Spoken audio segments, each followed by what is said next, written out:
नमस्कार, good evening. स्वागत है आप सभी का सीयूटी कॉन्सेप्ट के इस ऑनलाइन लर्निंग प्लेटफॉर्म पे। मेरा नाम अरुण कुमार है और मैं यहाँ पे पॉलिटिकल साइंस का मेंटोर हूँ। आप मेरे बारे में हम थोड़ा सा देख सकते हैं। मैंने जेआरएफ क्वालिफाई किया है पॉलिटिकल साइंस से जून 23 में। बच्चों, एक सवाल है कि जिनका भी एमए पॉलिटिकल साइंस है, एक बार आप विश्वास करो सर के ऊपर, बाकी आपका बेड़ा पार हो जाएगा। जिन्होंने इस वीडियो में आप देखिएगा, पूरा डिटेल में सर बताएंगे।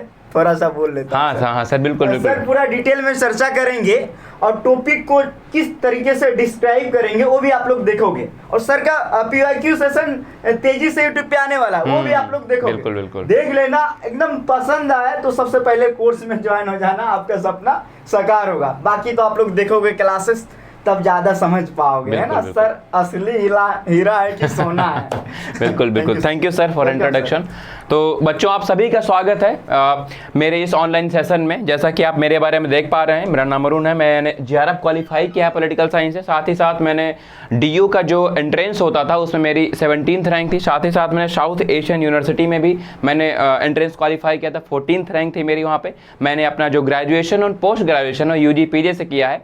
और जो पिछले साल सीयूटी पीजी का जो बैच था सीयूटी कॉन्सेप्ट ने, वो मैंने ही पढ़ाया था। मेरे पढ़े हुए बच्चे जो जिनके मैं कुछ नाम भी लेना चाहूँगा, वो विशाल हैं, अभय हैं और डायना हैं। वो कई जगह अच्छी जगह पढ़ रहे हैं। काफ़ी लोगों का बीएचयू में हुआ है, हैदराबाद सेंट्रल यूनिवर्सिटी में हुआ है, डीयू में हुआ है, एक कुछ का जेएनयू में हुआ है। तो अलग अलग अच्छी यूनिवर्सिटी में हमारे यहाँ से पिछले साल सिलेक्शन हुए हैं। इसी चर्चा को आगे बढ़ाते हुए हम इस ऑनलाइन सेशन को लेकर आए हैं। मेरे बारे में आप देख ही रहे हैं। इसमें हम डिस्कशन क्या करेंगे आपको बता देते हैं। सिलेबस और पैटर्न के बारे में मेनली इस वीडियो में आपका डिस्कशन होने वाला है। मैं आपको इसमें सिलेबस बताऊंगा। सभी आप सीयूटी पीजी के सिलेबस जानते होंगे। अगर आप सीयूटी पीजी का एग्जामिनेशन नेक्स्ट ईयर जो कि फेब-मार्च में कंडक्ट होता है, जनरली एनटीए के द्वारा कंडक्ट किया जाता है, वो जानते होंगे आपके सिलेबस में क्या क्या है। Still I will tell you briefly about the syllabus कि what is going to be come in your examination and what is the pattern that is mainly asked in your examination. और हमारा जो बात करने का तरीका होगा, बात करने का जो मीडियम होगा, वो बाइलिंगुअल होगा, हिंदी और इंग्लिश दोनों होगा, ताकि मेरे वो स्टूडेंट्स हैं, मेरे वो दोस्त मित्र जो कि जिनको हिंदी या इंग्लिश किसी में भी प्रॉब्लम है, उन दोनों को समझ में आए कि मैं यहाँ पे क्या बातें कर रहा हूँ। सिमिलरली ऐसे ही मैं पढ़ाता हूँ। जो मेरा कोर्स होता है मैं उसमें हिंदी और इंग्लिश दोनों ही मीडियम में पढ़ाता हूँ, ताकि जो नॉर्थ ईस्टर्न स्टूडेंट्स हैं या साउथ के स्टूडेंट्स हैं जो कि पॉलिटिकल साइंस से किसी अच्छी यूनिवर्सिटी में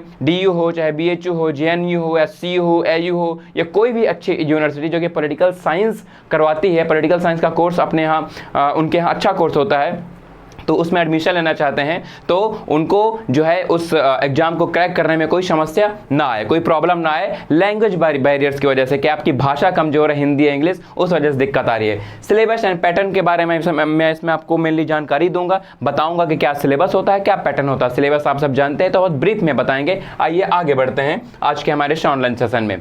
तो आगे बढ़ने से पहले मैं आपको बता दूं कि सीयूटी कॉन्सेप्ट में अलग अलग जो मेंटोर्स हैं सीयूटी यूजी पीजी के लिए, वो बहुत ही उम्दा मेंटोर्स हैं। बहुत सारे कोर्सेज हमारे यहाँ चल रहे हैं। अगर आप mainly CUET PG political science के स्टूडेंट हैं तो अभी आप मेरे कोर्स में एनरोल कर सकते हैं। ये हमारी पहली क्लास है जिसमें मैं सिलेबस डिस्कशन कर रहा हूँ, पैटर्न कर रहा हूँ। इसके बाद मैं पीआईक्यू सेशन एक लेकर आऊंगा जिसमें कंप्लीटली 2024 के जो क्वेश्चंस हैं, 75 क्वेश्चंस हैं, वो कहाँ से आए थे, कैसे आए थे और कैसा पैटर्न रहा था, कैसे कौन कौन से questions out of syllabus, out of box आ गए थे, उनके बारे में भी मैं बताऊंगा नेक्स्ट सेशन में। तो मैं बता देता हूँ, अगर आप मेरे कोर्स में ज्वाइन होना चाहते हैं, अभी जो हमारी करंट प्राइस चल रही है, ऑफर प्राइस चल रही है, वो 2999 है, 3000 रुपए और 4999 है, अगर आप जो है अर्ली बर्ड डिस्काउंट नहीं अवेल करते हो। बाकी हमारे पास बहुत सारे कोर्सेज जो चल रहे हैं, हिंदी है, ज्योग्राफी है, इंग्लिश है, और सारे के सारे पॉलिटिकल साइंस है, सोशियोलॉजी है, सारे के सारे जो सीयूटी पीजी की हो चाहे यूजी की फैकल्टी हो, वेल क्वालिफाइड है, जेआरएफ क्वालिफाइड है, पीएचडी होल्डर्स हैं और अपने अपने फील्ड में सब मास्टर्स, अपने अपने फील्ड में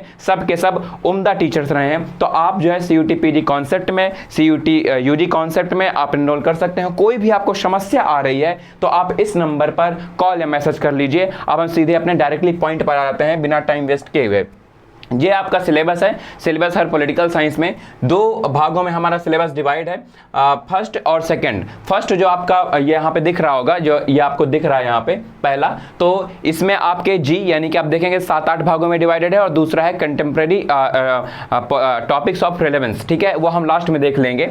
तो हम जो आपके सिलेबस को जो पहला पार्ट है, पहले पार्ट में जो पहला पॉइंट है वो क्या है, वेस्टर्न पॉलिटिकल फिलॉसफी, जो आपके CUT PG पॉलिटिकल साइंस में क्वेश्चंस पूछे जाते हैं, जो मेनली क्वेश्चंस आते हैं पॉलिटिकल फिलॉसफी में, उसमें WPT का बहुत बड़ा रोल रहता है, बहुत बड़ा इसका शेयर रहता है, हिस्सा रहता है। आप WPT कैसे पढ़ने वाले हैं मैं बताऊंगा, लेकिन अब मैं बताता हूं कि WPT से जनरली क्वेश्चंस कितने आ रहे हैं। अगर हम पिछले 2-3 सालों के जो क्वेश्चन पेपर हैं इंक्लूडिंग 2024, 2024, 23, 22 के क्वेश्चंस को एनालाइज करें, तो मैंने ये पाया कि हर साल NTA आपका 12 से 15 क्वेश्चंस पूछ रहे हैं। अच्छा, मैं एक इंपॉर्टेंट इन्फॉर्मेशन दे देता हूं, आपका जो CUT PG का जो एग्जामिनेशन है, वो चाहे पॉलिटिकल साइंस का हो किसी और सब्जेक्ट का, उसमें अब सिर्फ 75 क्वेश्चंस आते हैं, और ये सारे के सारे क्वेश्चंस आपके सब्जेक्ट से होते हैं, यानी कि चाहे आप इसको डोमेन बोल लीजिए, आप मान लो CUT PG पॉलिटिकल साइंस से एग्जामिनेशन देने जा रहे हैं, आप CUT PG पॉलिटिकल साइंस से एडमिशन लेने जा रहे हैं किसी यूनिवर्सिटी में, तो आपको इन्हीं 75 क्वेश्चंस को सॉल्व करना होगा। एक क्वेश्चन होता है 4 नंबर का यहाँ पर, और 1/4 की यहाँ पर माइनस मार्किंग हो जाती है। कहने का मतलब अगर आपके जब 4 क्वेश्चन गलत होंगे तब आपके 4 नंबर कट जाते हैं।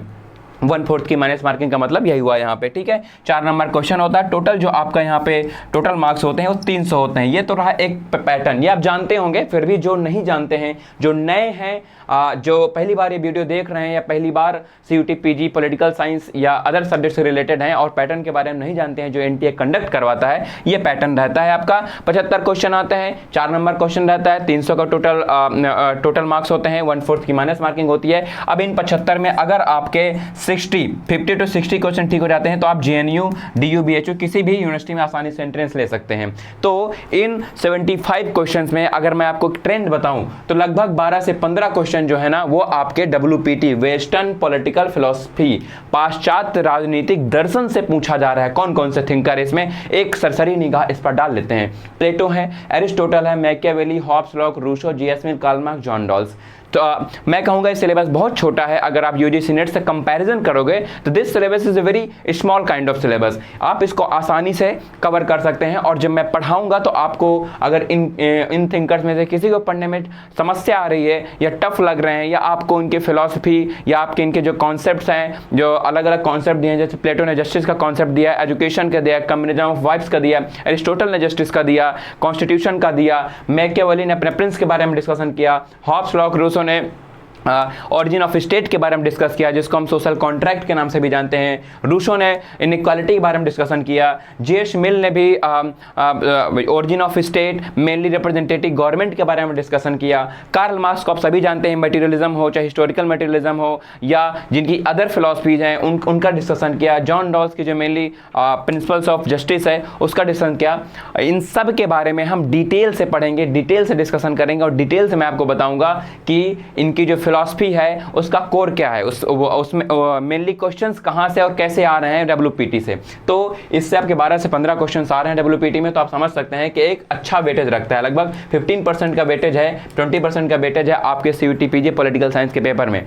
कतई इग्नोर नहीं कर सकते, इसको आप अवॉइड नहीं कर सकते कि आप ये पॉलिटिकल फिलॉसफी WPT छोड़कर आप कोई दूसरा टॉपिक पढ़ के चले जाए एग्जाम देने, आपका भारी नुकसान हो जाएगा। और ऐसे क्वेश्चंस यहाँ से आते हैं कि आप आसानी से कर सकते हैं। शर्त एक ही है कि आपका ये पूरा पार्ट पढ़ा होना चाहिए, सारे थिंकर्स कवर होने चाहिए। ये हम अपने कोर्स में मैं पर्सनली इन सबको अच्छे से कवर करूँगा, पढ़ाऊँगा, और ये मेरी एक्सपर्टीज़ भी रही है। जितना भी आपका पॉलिटिकल साइंस का सिलेबस है, खासकर CUT PG का, वो मेरे फिंगर्स में है। मैं आसानी से जब भी कोई लाइव सेशन होता है या जब भी हम जो है उसमें अपने ऐप में क्लासेस लेते हैं, तो मैं बिना देखे इनको इतना, क्योंकि इन्हें रट चुके हैं, इतना इन्हें पढ़ चुके हैं कि पता चल चुका है कि यहाँ से मेनली क्वेश्चंस आते कैसे हैं। तो इनके बारे में आपको बिल्कुल भी तनाव लेने की ज़रूरत नहीं है, बिल्कुल भी तनाव में रहने की ज़रूरत नहीं है कि हमने तो WPT पढ़ा ही नहीं, हमको थिंकर टफ लगते हैं, प्लेटो टफ लगता है, कार्ल मार्क्स की फिलॉसफी समझ में नहीं आती है, क्या बोल रहा है क्या नहीं बोल रहा है, कि इसने जो अपने प्रिंसिपल दिए डिफरेंट बुक्स दिए, सब के बारे में हम अच्छे से डिस्कशन करेंगे और जैसे क्वेश्चंस आपके सीयूटी पीजी पॉलिटिकल साइंस में पूछे जा रहे हैं उसी पैटर्न के आधार पर डिस्कशन करेंगे। ये आपका पहला पार्ट हुआ सिलेबस का।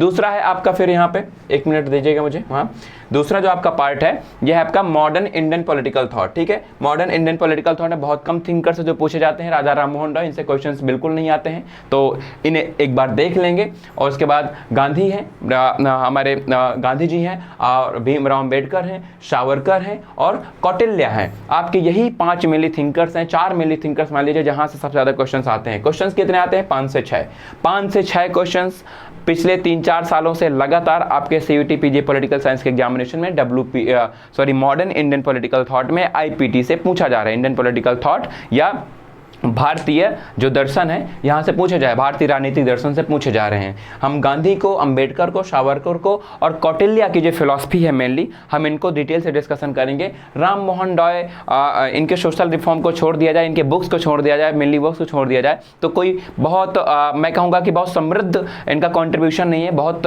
इंपॉर्टेंट कॉन्ट्रीब्यूशन नहीं है in the field of political science, in the field of political thought, Indian political thought में इनके रिलेवेंस को नहीं नकार रहा हो। इनका भारत में जो सामाजिक सुधार आंदोलन थे उनमें इनकी सबसे महत्वपूर्ण भूमिका थी, या कहें अग्रणी थी। ये सबसे पहले ऐसे व्यक्ति थे जिन्होंने सोशल रिफॉर्म की तरफ कदम रखा, उस फील्ड में है। बट जब हम इंडियन पॉलिटिकल थॉट की बात करते हैं तो उतना रिलेवेंस नहीं है। ये सिलेबस में भी क्यों है, इनकी जगह इनकी जगह अरविंदो होते या कोई दूसरे थिंकर होते, या राम मनोहर लोहिया होते, दीनदयाल उपाध्याय होते या नेहरू होते, तो मुझे ज़्यादा रिलेवेंट लगता। बट एनटीए ने सिलेबस में रखा है तो हमको पढ़ना है तो हम पढ़ेंगे, और क्वेश्चन वहाँ से आते हैं तो आप आसानी से कर ले जाएंगे, राइट।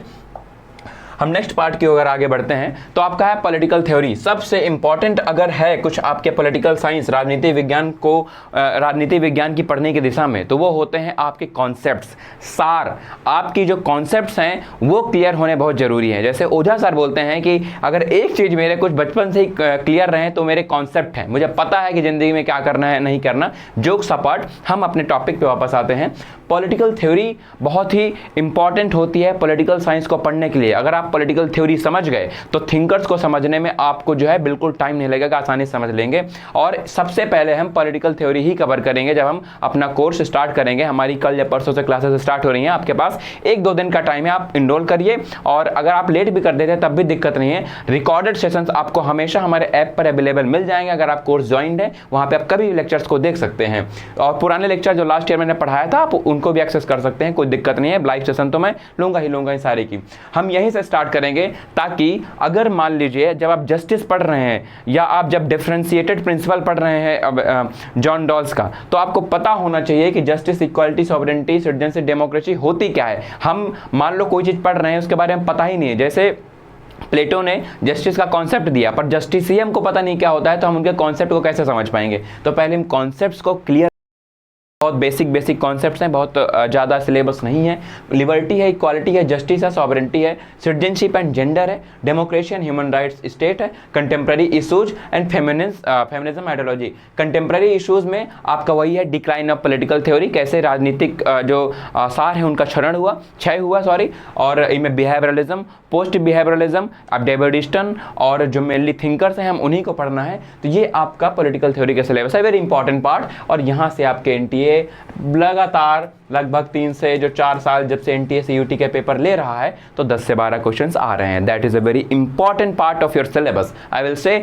इसको हम कतई इग्नोर नहीं करेंगे, सारा का सारा यहाँ से हम कवर करेंगे, ठीक है। हम अगले पार्ट की ओर बढ़ते हैं और देखते हैं कि अगले पार्ट में एनटीए ने आपके सिलेबस में क्या दिया हुआ है। That is my most favourite part, international relations. और जैसा कि मैंने बताया कि मैंने जब अपना साउथ एशियन यूनिवर्सिटी, जो कि एक टॉप यूनिवर्सिटी है, टॉप इंटरनेशनल यूनिवर्सिटी है, जो कि दिल्ली में सिचुएटेड है, इनका अलग कैंपस भी बन गया है, बहुत ही अच्छी यूनिवर्सिटी है। अगर आप यहाँ पर एडमिशन लेना चाहते हैं तो आपकी IR जो है, इंटरनेशनल रिलेशंस, अंतर्राष्ट्रीय संबंध, आप का जो एज अ कंटेंट सिलेबस है बहुत ही ज़्यादा मजबूत होना चाहिए, बहुत स्ट्रांग होना चाहिए। इवन अगर आप CUET PG पॉलिटिकल साइंस का पेपर दे रहे हैं, जो कि वीडियो देख रहे हैं उसी के बारे में पूरा वीडियो है CUET PG पॉलिटिकल साइंस के बारे में, तो उसमें भी NTA 15 से 20 क्वेश्चंस हर साल सिर्फ IR यानी कि इंटरनेशनल रिलेशन से पूछ रहा है। इसको हम समग्र तरीके से पूरा कवर करेंगे। लास्ट ईयर जब मैंने पढ़ाया था तो आप जो मेरे स्टूडेंट्स हैं मैं उनके कुछ टेस्टिमोनियल्स डाल दूंगा, आप उनको देख सकते हैं। IR मैंने बहुत ही समग्र और बहुत विस्तृत और ऐसे पढ़ाया था इतना रोचक ढंग से और इतने सरल सिंप्लीफाई करके कि उनको आसानी से सारे के सारे कॉन्सेप्ट समझ में आ गए थे और ऐसे कंटेंट्स दिए थे कि वहां से क्वेश्चन जो डायरेक्टली पूछे गए थे। आप IR में 15-20 क्वेश्चन में यहां से पढ़ते हैं, अगर आप मैं जो पढ़ाऊंगा वो सिर्फ कंटेंट पढ़ लीजिएगा, कम अगर 20 क्वेश्चन आते हैं तो उसमें से आप आसानी से 18 क्वेश्चन कर ले जाएंगे। 1-2 क्वेश्चन मैं नहीं कहता क्योंकि मेरे हाथ में नहीं होता, दैट इज NTA में की जो एक्सपर्ट पैनल है वो 40-45 साल से पॉलिटिकल साइंस इंटरनेशनल रिलेशंस ही पढ़ रहे हैं। मैं तो अभी 4-5 साल से ही पढ़ना स्टार्ट किया हूं, या कहें कि मेरी एक्सपर्टीज हुई है इसमें। तो मैं ऑब्वियसली जो पेपर मेकर्स है, एग्जाम मेकर्स, उनको चैलेंज नहीं कर सकता कि 20 में 20 ठीक करवा दूंगा, पर अब 20 आते हैं, 17-18 यहाँ से आपको ठीक होकर रहेंगे। बहुत छोटा सा सिलेबस है। यहाँ से थ्योरी में देखोगे तो रियलिज्म एंड लिबरलिज्म बस को पढ़ना है, यानी कि आपको यथार्थवाद शायद हिंदी में बोलते हैं रियलिज्म को, और उदारवाद, ये दोनों चीज़ें पढ़नी है।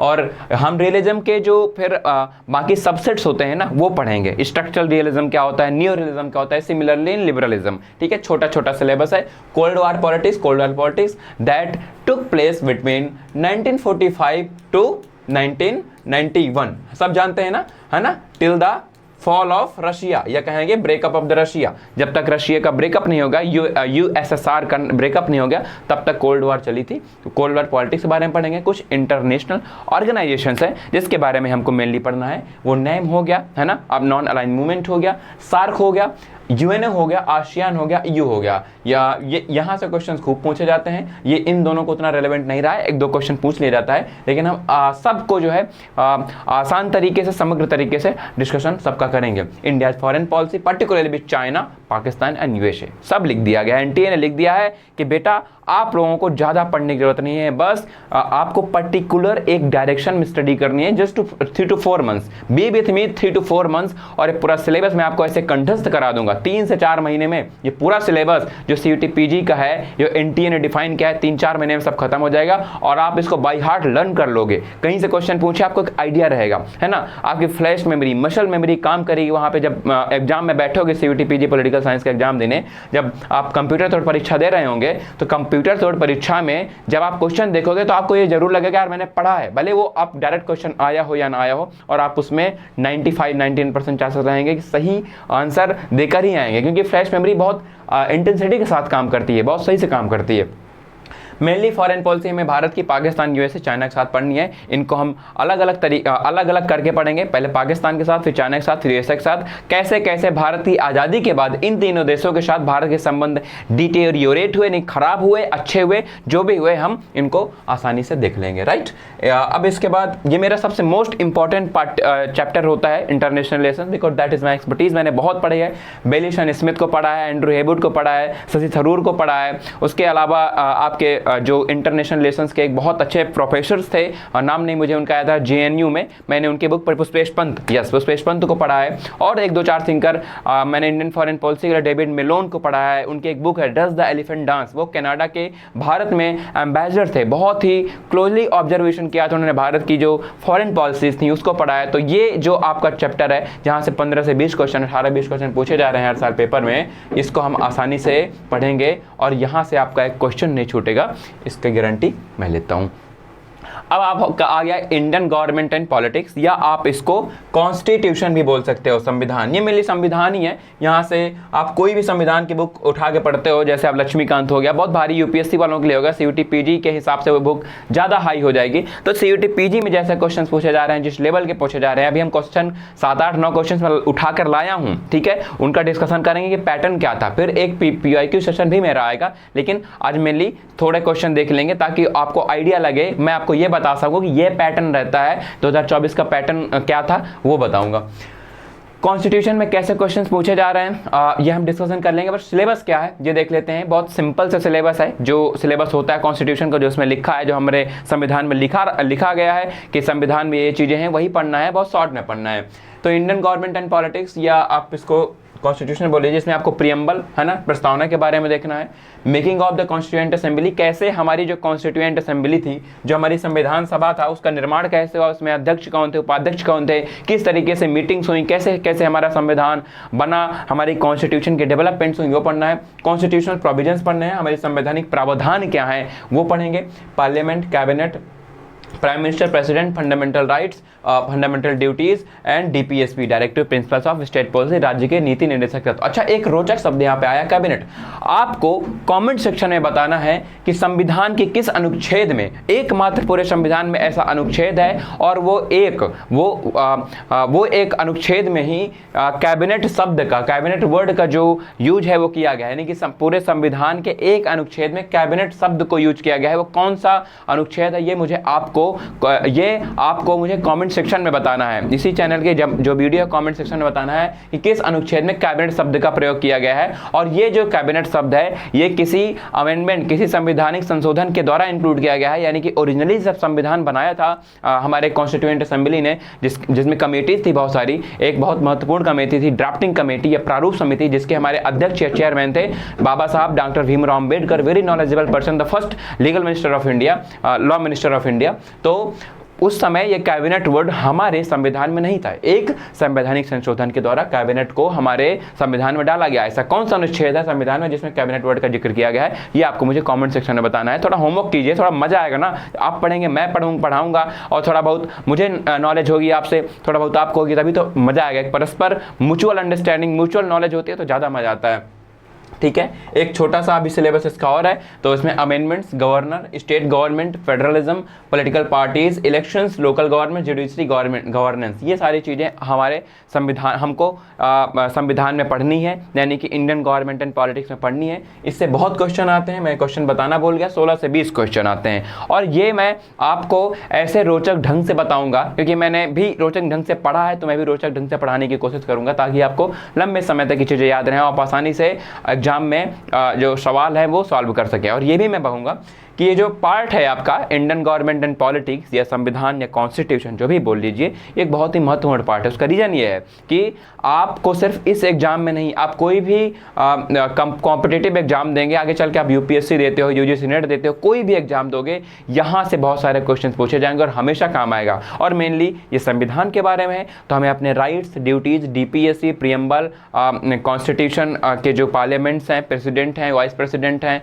चीफ मिनिस्टर्स हैं, जो भी हमारे अंग होते हैं उनके बारे में हमको पता होना चाहिए। ये हमारी एक सिविक ड्यूटी भी है कि हमें अपना संविधान रटा पढ़ा होना चाहिए ताकि हम अपने जीवन में उचित निर्णय कानूनी रूप से ले सके और कोई हमारे अधिकारों का हनन ना कर सके, हम सुप्रीम कोर्ट, हाई कोर्ट को आसानी से अप्रोच कर सके। यही एक मकसद होना चाहिए और एग्जाम के पॉइंट ऑफ व्यू से तो मैं आपको पढ़ा ही रहा हूँ, तो ये सारी चीज़ें हम आसानी से डिस्कशन करेंगे।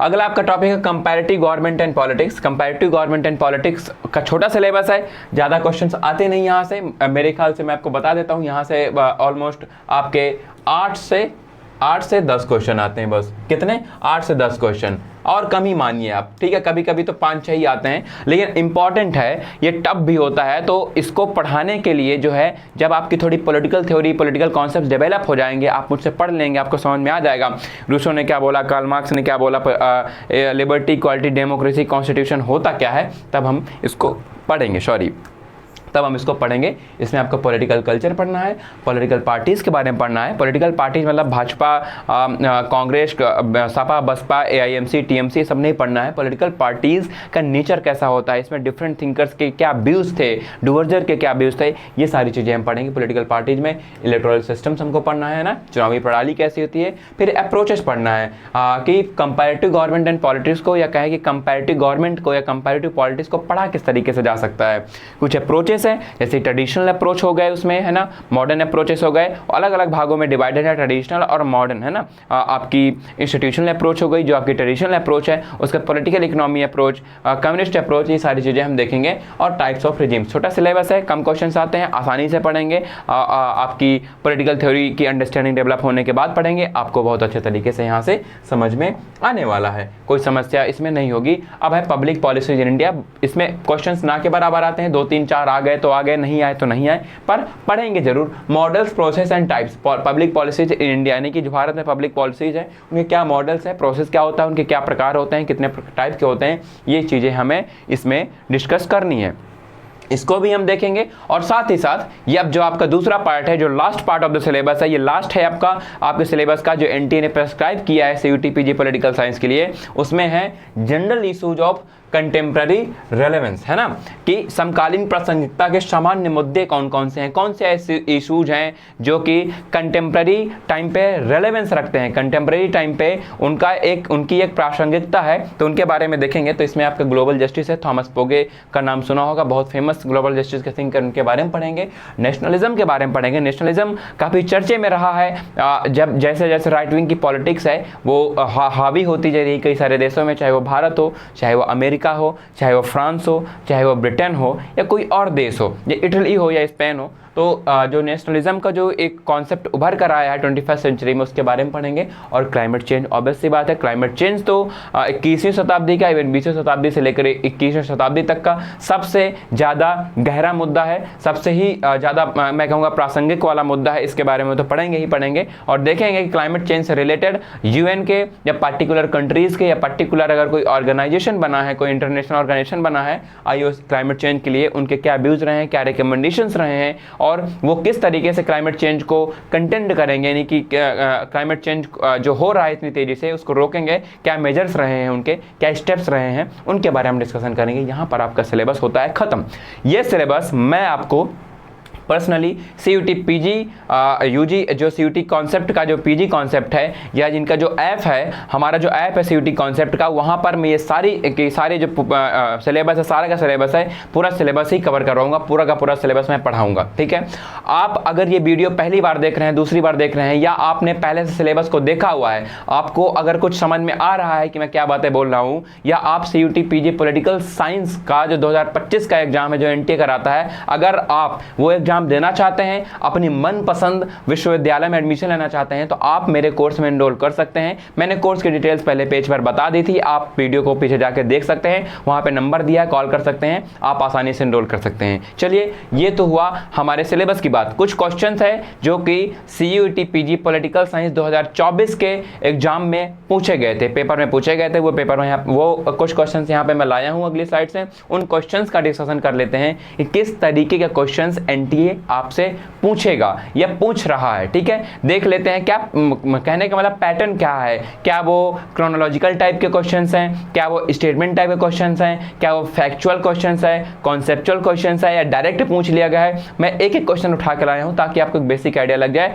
और एक मैं वीडियो लाऊंगा जिसमें पूरे के पूरे 75 क्वेश्चंस में क्या पैटर्न रहा है, कहां से पूछे गए हैं, कितने पूछे गए हैं, किस पार्ट ऑफ द सिलेबस है, वो सारी चीजें हम अलग से डिस्कशन करेंगे। आइए हम आगे बढ़ते हैं अपने इस डिस्कशन में।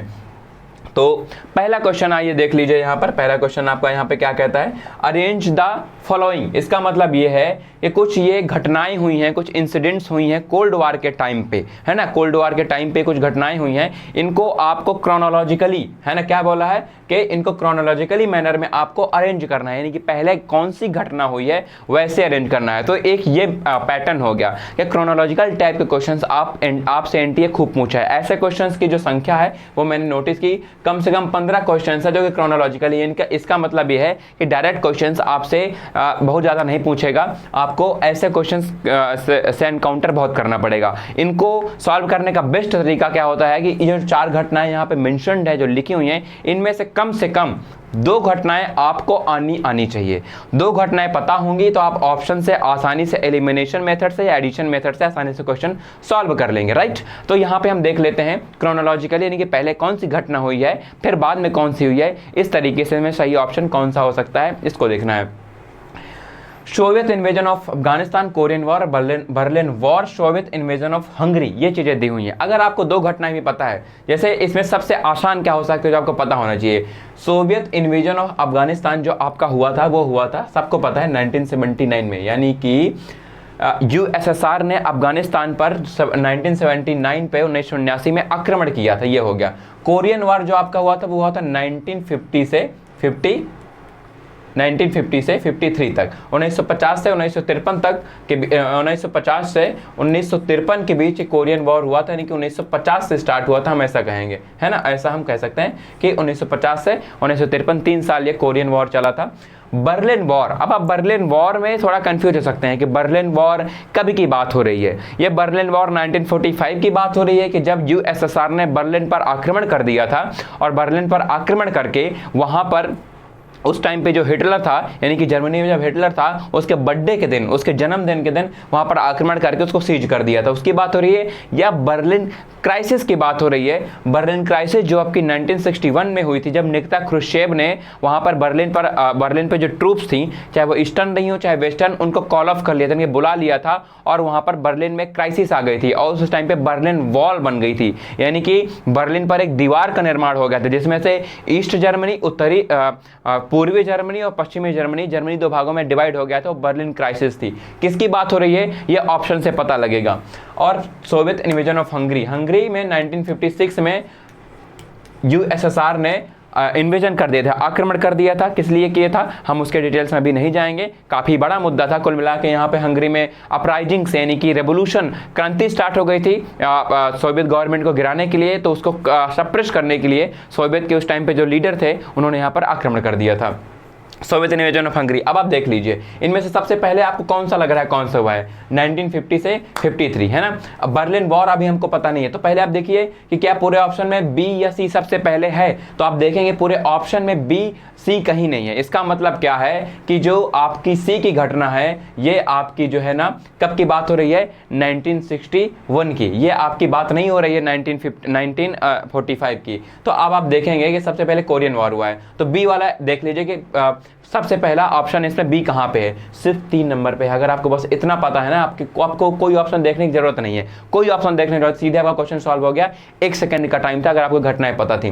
कोरियन वॉर वो हुआ आपका कब, 1950-53। उसके बाद डी है सोवियत इन्वेजन ऑफ हंगरी 1956। उसके बाद सी है बर्लिन क्राइसिस की यहाँ पर बात हो रही है, बर्लिन वॉर लिख दिया है, जो कि हुआ था 1961 में, जिसमें हमारी बर्लिन वॉल बन गई थी। यहाँ पे बर्लिन में एक दीवार बन गई थी, ये हो गया। बस एक ऑप्शन पता होता, आपका सारा क्वेश्चन यहाँ पे, आपका ये सारा जो ये क्वेश्चन है आसानी से ये सॉल्व हो गया होता। यानी कि आपको बस 1-2 ऑप्शन पता होना चाहिए, और आप ऑप्शन की तरफ देखिए। ऑप्शन में आप देखेंगे एलिमिनेशन मेथड से आसानी से क्वेश्चन सॉल्व कर सकते हैं। पहला टाइप हो गया, राइट। अब हम दूसरे टाइप के यहाँ पे बात कर लेते हैं, जो कि डायरेक्ट क्वेश्चन पूछा जा रहा है। देखिए ये एक डायरेक्ट क्वेश्चन है, इसमें आप कुछ कर नहीं सकते। ये आपको आता है तो आता है, नहीं आता है तो नहीं आता है। Zero sum game. If you know the answer of this question, then you will get the 4 marks. If you don't know, then one by 4 marks will be deducted if you have attempted this question and your answer is not right. तो ये बात है इसमें, अगर आपने किया है तो ठीक है, नहीं किया है तो आपको ना मार्क्स मिलेंगे ना मार्क्स कटेंगे। सीधा क्वेश्चन है कि जो बुक है स्पिरिट ऑफ लॉज, वो किसने लिखी थी, है ना। तो आपको यहाँ पर यानी कि बुक से कैसे क्वेश्चन आ रहा है, सीधे पूछा जा रहा है, बस आपको कुछ नहीं करना, इसका आंसर आपको रट के जाना है। इसका सही आंसर है मॉन्टेस्क्यू ने स्पिरिट ऑफ लॉज लिखी थी। इसमें इन्होंने सेपरेशन ऑफ पावर्स की बात करी थी, किस तरीके से एग्जीक्यूटिव, जुडिशरी और लेजिस्लेचर को काम करना चाहिए, किस तरीके से जो आपकी डेमोक्रेसी होती है और जो अदर फॉर्म्स ऑफ गवर्नमेंट होते हैं, क्या डिफरेंस होता है, उसके बारे में मॉन्टेस्क्यू ने इस बुक में बात करी थी। ठीक है, शायद ये 1770 में बुक पब्लिश हुई थी। आप ईयर एक बार देख लीजिएगा, या आपके ऊपर है, आपका होमवर्क है। ये डायरेक्ट क्वेश्चन हो गया जो आपका पैटर्न है, जो आपके CUT PG पॉलिटिकल, ये सब 2024 का क्वेश्चन है, यहाँ पे आप देख पा रहे होंगे। ठीक है, थर्ड क्वेश्चन के बारे में मैच द फॉलोइंग पूछा जा रहा है। देखो अब मैच द फॉलोइंग में आपको कैसे करना है, बस आपको ऑप्शन देख कर करना है। इसमें भी अगर आपको ऑप्शन पता है तो आप आसानी से इस क्वेश्चन को तुरंत कर देंगे। अब आप देख लीजिए यहाँ पे कुछ यहाँ पर रोल इन कॉन्स्टिट्यूशन मेकिंग, यानी कि हमें संविधान के निर्माण में क्या रोल था, और यहाँ पे कुछ लीडर्स के नाम दिए हुए हैं, उनको मैच करना है। Sarojini Naidu, BR Ambedkar, Rajendra Prasad, Motilal Nehru. President of constituent assembly कौन थे, तो आपको पता है कॉन्स्टिट्यूएंट असेंबली के जो पहले प्रेसिडेंट थे वो थे हमारे राजेंद्र प्रसाद। सबको पता होगा ये, है ना, राजेंद्र प्रसाद, है ना। आप देखिए कि सी का पहला कहाँ पे है, आप 2-3 आंसर आपको पता है, आप आसानी से कर ले जाएंगे। उसके बाद आप देखेंगे मोतीलाल नेहरू ने जो है कॉन्स्टिट्यूशन का जो ड्राफ्ट था 1928 में प्रिपेयर किया था, है ना। B.R. अम्बेडकर सबसे जो आसान होगा वो चेयरमैन थे ड्राफ्टिंग कमेटी के, और Sarojini Naidu member of constituent assembly. तो ऐसे क्वेश्चन पूछे जाएंगे, यानी कि आपको मैच द फॉलोइंग, आपको मैच करना पड़ेगा। बस 1-2 पता होंगे तो आप आसानी से तुरंत कर देंगे, क्योंकि जो 1-2 अगर आपको इनमें सही आंसर पता है, यानी कि आपको पता है कि ये इसके मेंबर हैं, यहाँ पे इसके प्रेसिडेंट हैं, तो ऑप्शन को देखेंगे तो 1-2 ही मैच कर रहे होंगे, बाकी सब इरेगुलरिटीज होगी, यानी कि वो मैच नहीं कर रहे होंगे, और वही ऑप्शन आपका करेक्ट होगा। कभी कभी ज़्यादा नुएंसेस रख देता है तो आपको 3 भी पता होने चाहिए, पर 2 भी पता है तो आपके 90% चांसेस बढ़ जाएंगे, आप क्वेश्चन को आसानी से सॉल्व कर सकते हैं। ठीक है, एक तो आपका ये एक आसान सा क्वेश्चन हो गया, ऐसे ही क्वेश्चन पूछ रहा है। अब आपको स्टेटमेंट यहाँ पे देके पूछा है ना। एनटीए आपसे एक तो पूछा क्रोनोलॉजिकली अरेंज करिए, दूसरा पूछा डायरेक्ट क्वेश्चन, तीसरा पूछा आपसे मैच करने के लिए, चौथा आ गया स्टेटमेंट वाला। अब आप इसमें स्टेटमेंट देखने हैं, कुछ स्टेटमेंट दिए हुए हैं, कौन कौन से स्टेटमेंट इसमें से करेक्ट हैं या इनकरेक्ट हैं वो हमको देखना है, राइट। तो president can not send back a constitutional amendments bill for recommendation to the president. अगर मान लिया कोई कॉन्स्टिट्यूशनल अमेंडमेंट बिल है जो कि प्रेसिडेंट के पास गया है, तो क्या प्रेसिडेंट कॉन्स्टिट्यूशनल अमेंडमेंट बिल को, जो कि संशोधन करने के लिए बिल लाया गया, क्या उसको रिकमेंडेशन के लिए वापस भेज सकता है? पहला ये है।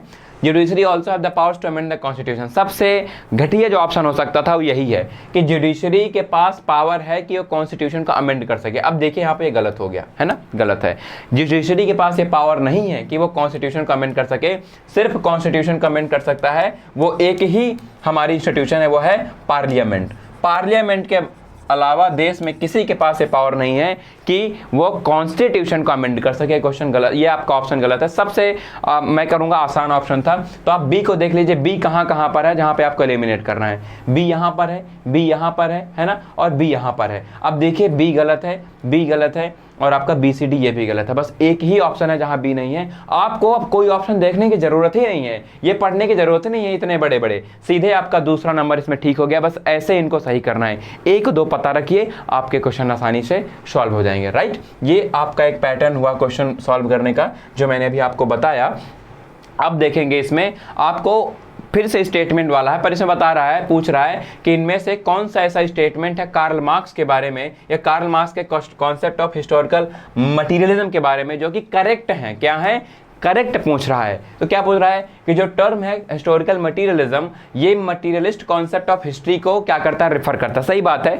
जब कार्ल मार्क्स हिस्टोरिकल मटेरियलिज्म की बात करते हैं तो यही बताते हैं किस तरीके से जो मटेरियल है उसने हिस्ट्री को डिफाइन किया है, हिस्ट्री को क्या किया है, एक तरीके से हिस्ट्री की फाउंडेशन डाली। पहला क्वेश्चन, पहला इसका जो ऑप्शन है वो करेक्ट है। Engels credited Marx with being the originator of historical materialism. Engels का मानना था कि जो मार्क्स हैं वो आपके हिस्टोरिकल मटेरियलिज्म के ओरिजिनेटर हैं, यानी कि जन्मदाता हैं। इसको हम भी देखेंगे। मार्क्स कंटेंट्स, यानी कि मार्क्स का ये बहुत फर्मली मानना है, बहुत ही मतलब विश्वास करते हैं किस चीज़ में, कि जो पॉलिटिकल स्ट्रक्चर ऑफ सोसाइटी है वो प्रोडक्शन, जो प्रोडक्शन होता है हमारे समाज में उससे क्या होता है, संबंधित है, या कहें कि जो प्रोडक्शन करता है, जो बेस करता है, जो इकोनॉमिक बेस होता है, उसी से हमारा पॉलिटिकल स्ट्रक्चर डिफाइन होता है। ये मार्क्स का मानना है। ये तीसरा ऑप्शन हो गया। Societies relations of production correspond to definite stage of development of material productive forces. कह रहे हैं कि सोसाइटी में जिस टाइम पर, जिस लेवल का, या कहें कि जिस स्तर का प्रोडक्शन हो रहा होता है वो उस समाज की जो डेवलपमेंट की अवस्था है वो बताता है। ये 4 ऑप्शन है अब आपके पास, ठीक है। अब यहाँ पर एक ही ऐसा है,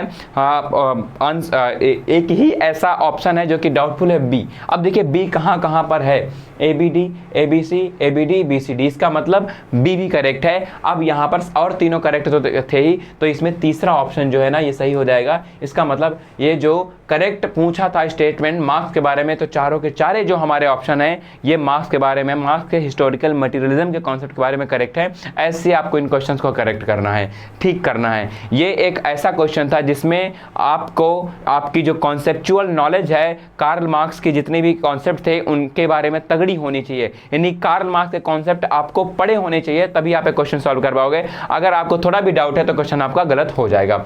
एक टाइप ये हो गया। आगे हम बढ़ते हैं। अब देखिए एक डायरेक्ट क्वेश्चन आ गया, एकदम डायरेक्ट आ गया। इसमें कुछ नहीं करना, बस आपको जो एलिमेंट है इनके पॉलिटिकल कल्चर को पढ़ना था। और हमने सिलेबस में देखा था जब हम कंपैरेटिव पॉलिटिक्स का सिलेबस डिस्कशन कर रहे थे, उसमें हमने देखा था पॉलिटिकल कल्चर सबसे टॉप पर रखा है, यानी कि आप पॉलिटिकल कल्चर को पढ़ कर आए तो आसानी से इसको आप सॉल्व कर सकते हो। पूछा है कि कौन सा इसमें एलिमेंट का पॉलिटिकल कल्चर नहीं है, एलिमेंट के पॉलिटिकल कल्चर का टाइप नहीं है। 3 टाइप के पॉलिटिकल कल्चर एलिमेंट ने बताए थे और इनमें से एक वो नहीं है। पैरोशियल है, ऑब्जेक्टिव है, पार्टिसिपेंट है, सब्जेक्टिव है। तो इसमें जो ऑब्जेक्टिव वाला है ये इनका टाइप नहीं है, बाकी तीनों पैरोशियल, पार्टिसिपेंट और सब्जेक्टिव पॉलिटिकल कल्चर ये एलिमेंट ने अपनी बुक जो उनकी बुक थी सिविक कल्चर उसमें दिया था। तो आप ये चीज़ें देख सकते हैं, मैंने कि एलिमेंट की जो पॉलिटिकल कल्चर की फिलॉसफी है, जो उनके कॉन्सेप्ट है, अगर उन्हें पढ़ा है तो 1 सेकेंड का क्वेश्चन है। एक तो ऐसे डायरेक्ट क्वेश्चन आपसे एनटीए पूछ रहा है, राइट, जो आपको सॉल्व करना है, जिनमें आपकी कॉन्सेप्चुअल फैक्चुअल नॉलेज अच्छी होनी चाहिए, तभी, नहीं तो आप कुछ भी लगा दोगे इसमें तब तो ये गलत हो जाएगा, राइट। अब इसमें एक क्वेश्चन आएगा क्रोनोलॉजिकली अरेंज करने का, है ना। अभी देखो डायरेक्ट क्वेश्चन है, डायरेक्ट क्वेश्चन आ गया। अब इन पार्टिकुलर प्रेसिडेंट्स की आपकी जो डेट है या ईयर है, किस ईयर में प्रेसिडेंट्स बने थे, कब रिटायर हुए, ये आपको पता होना चाहिए, तभी आप एक क्वेश्चन सॉल्व कर पाओगे, राइट। तो इसमें आपको क्रोनोलॉजिकली अरेंज करना है प्रेसिडेंट्स बनने के ईयर को, कौन पहले बना कौन बाद में बना, सिंपल सा है। आपको पता है हमारे डॉक्टर जाकिर हुसैन है, अगर आपको 2 चीज़ें पता है कि सबसे पहला कौन है सबसे लास्ट कौन है, बाकी दोनों ऑप्शन देखने की जरूरत है नहीं।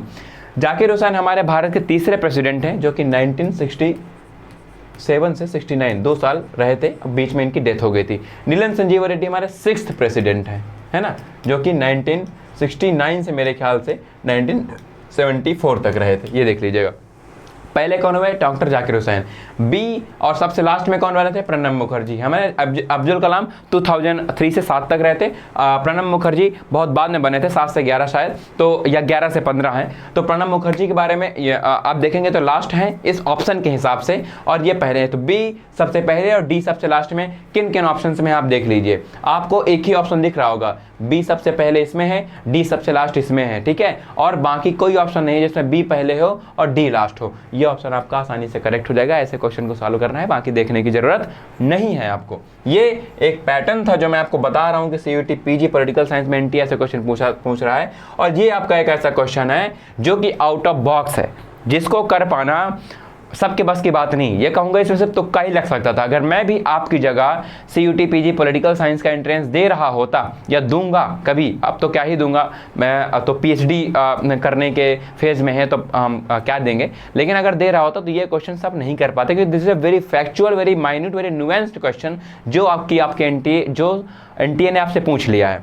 क्या पूछा है, कमांड कैपिटलिज्म भारत मतलब किस 5 ईयर प्लान में इंडिया में इंट्रोड्यूस किया गया था, यानी कि ऐसा कौन सी पंचवर्षीय योजना है जो कि जिसमें भारत ने कमांड कैपिटलिज्म को इंट्रोड्यूस किया था, या कहें कि कमांड कैपिटलिज्म किस पंचवर्षीय योजना में सबसे ज़्यादा एसोसिएटेड थी, या कहें कि इसमें कमांड कैपिटलिज्म जैसी कुछ जो चीज़ें हैं वो नज़र आ रही थी। लिखा नहीं था कहीं इसमें कि we are following now command capitalism, we have introduce the 3rd 5 year plan, now we are planning to follow the command capitalism concept in India. Like इनका मतलब ये था कि कमांड कैपिटलिज्म का पहले मतलब क्या होता है ये बता देता हूँ, कि हैवी इंडस्ट्रीज होंगी जिसमें जो स्टेट इंटरफेयर है, स्टेट इंटरवेंशन है इंडस्ट्रीज के निर्माण में, इंडस्ट्रीज की पॉलिसी के निर्माण में, कैसे ये ऑपरेट होंगी, उनमें स्टेट हैवली इंटरवेन करेगा, यानी कि बहुत ज़्यादा इंटरवेंशन करेगा। अब जैसा नहीं था, यानी कि जो ये बात हो रही है वैसा अब नहीं है। अब अंबानी जी की मान लीजिए रिलायंस इंडस्ट्रीज़ है, या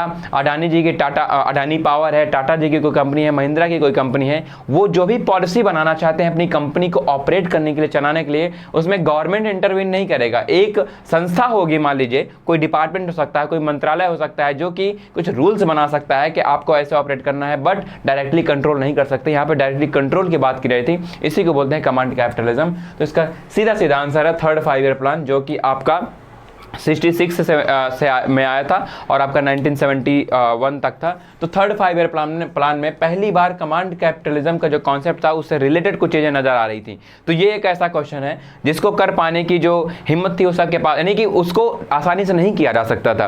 तो ऐसे क्वेश्चंस को कैसे टैकल किया जाए उसके बारे में हम भी डिस्कशन करेंगे, और इन क्वेश्चंस को किस तरीके से किया जाएगा, कैसे नुएंसेस को पकड़ेंगे, ये आपको धीरे धीरे पता लग जाएगा जब हम कॉन्स्टिट्यूशनल हिस्ट्री को, या कहें कि 1950 के के भारत को पढ़ रहे होंगे तो ये क्वेश्चन आपको पता चलेंगे। ये पूरा डिटेल डिस्कशन था। सिलेबस के बारे में मैंने बताया, पैटर्न के बारे में बताया, मैंने क्वेश्चंस को बताया, कैसे आप एनरोल करेंगे, सारे के सारी चीज़ों के बारे में मैंने आपको डिटेल से बताया इस वीडियो में। इतना मैं जरूर कहूँगा कि आप और कोई कोचिंग है, इंस्टीट्यूशन है जहाँ पे भी पॉलिटिकल साइंस का कोर्स चल रहा है, आप उनका वीडियो देखिएगा या मेरा वीडियो देखिएगा। अगर कोई अंतर, कोई डिफरेंस नजर आ रहा है, आपको लगे कि आप मेरे साथ एनरोल होके आपके मनपसंद विश्वविद्यालय में एडमिशन पा सकते हैं, तो आप दिए हुए नंबर पे कॉल मैसेज जरूर करिएगा और मेरे कोर्स में एनरोल करना। एनरोल करने के बाद आपको कोई दिक्कत, कोई चिंता करने की जरूरत नहीं है। फ्रॉम जीरो टू हीरो की जिम्मेदारी मेरी होगी। आप अगर पॉलिटिकल साइंस के बारे में कुछ भी नहीं जानते हैं, फिर भी इस तरीके से रोचक ढंग से पढ़ाया जाएगा कि आप आसानी से CUT/PG पॉलिटिकल साइंस का जो एग्जाम है वो क्रैक कर सकेंगे। मेरी क्वालिफिकेशन आप देख ही चुके हैं, मेरी टेक्निक्स जो पढ़ाने की वो देख ही चुके हैं, और मेरा जो पैटर्न है, जिस तरीके से मैं पकड़ता हूं, क्वेश्चन पूछे कहां से जा रहे हैं, कैसे आएंगे, वो आप देख चुके हैं। एक हमारा 2 वीडियो और आएंगे जिसमें हम complete discussion of question paper करें 2024 में। जो आपके 75 क्वेश्चन हैं उनमें क्या पैटर्न रहा, कहां से क्वेश्चन पूछे गए, कैसे पूछे गए, उसका वीडियो आएगा, आप वो भी देखिए। तो आप मेरे कोर्स में एनरोल कर सकते हैं। नंबर आपको दिया गया है। हमारा कोर्स जल्दी स्टार्ट होने वाला है, 1-2 दिन में मेरी क्लासेस लाइव आ जाएंगी। तो यहीं पर हम आज के इस लेक्चर को विराम देते हैं। अगर आप इस वीडियो को देख रहे हैं तो आप लाइक का बटन जरूर दबाइए। अपने दोस्तों के साथ जो CUT/PG पॉलिटिकल साइंस से एग्जाम देना चाहते हैं उनके साथ शेयर करिए, और साथ ही साथ बेल आइकन को दबा के चैनल को सब्सक्राइब कर लीजिए। हम लोग मिलते हैं नेक्स्ट वीडियो में। वीडियो देखने आपका बहुत बहुत धन्यवाद।